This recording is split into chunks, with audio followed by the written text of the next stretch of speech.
Jóvenes, hoy día tenemos la segunda clase de geometría. El tema que está programado es ángulos. ¿Está bien?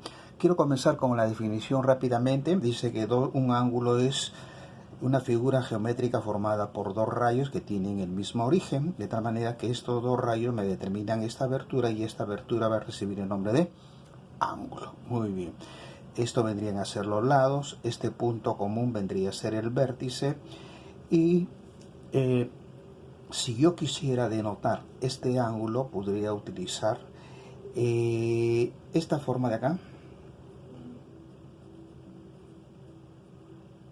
¿Sí? O de repente también podría utilizar las letras griegas, el alfa, beta y teta. Muy bien.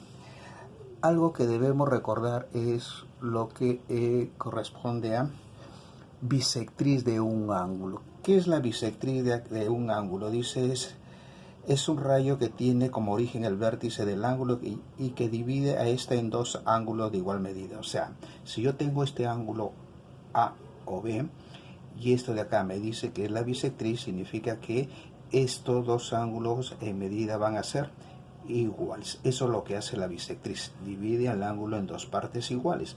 Por lo tanto, si este ángulo es teta, entonces este ángulo también va a ser igual a teta. Muy bien, ahora vamos a la clasificación de los ángulos rápidamente y decimos la clasificación de los ángulos de acuerdo a su medida. Tenemos el ángulo agudo, o sea, significa ángulos que son mayores de 0 pero menores de 90 grados.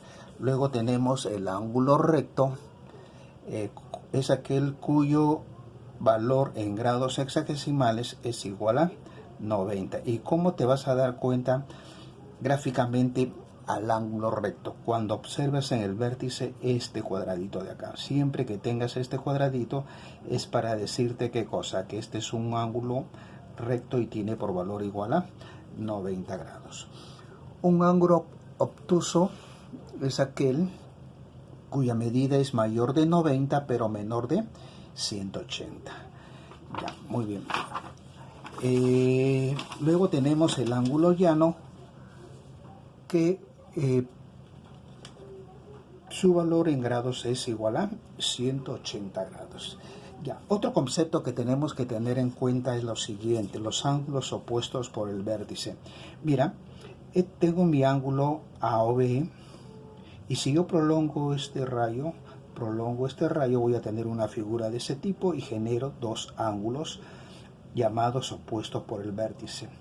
Si este ángulo le pongo alfa y este ángulo le pongo beta, entonces hay una propiedad que dice que la medida de estos ángulos opuestos por el vértice van a ser iguales. ¿Qué significa eso? Si este ángulo vale 50, 50. Si este ángulo vale 60, 60. En medida van a ser iguales. Aquí le estoy dejando algunas consideraciones que deben tener en cuenta para poder resolver los ejercicios, ¿no? Todo esto vale 90, significa que si yo tengo ángulos consecutivos, puedo tener 2, 3, 4 más. Entonces, esa suma siempre me tiene que dar como resultado igual a ¿cuánto? 90 grados, ¿está bien? De igual manera acá puedo tener 1 o 2 ángulos consecutivos, pero recuerda que todo esto sumado siempre me va a dar como resultado igual a 180 y todo esto es todo una vuelta completa y en grados equivale a 360. Es decir, la suma de estos tres, que hay aquí tres ángulos consecutivos, me da igual a 360 grados. Muy bien.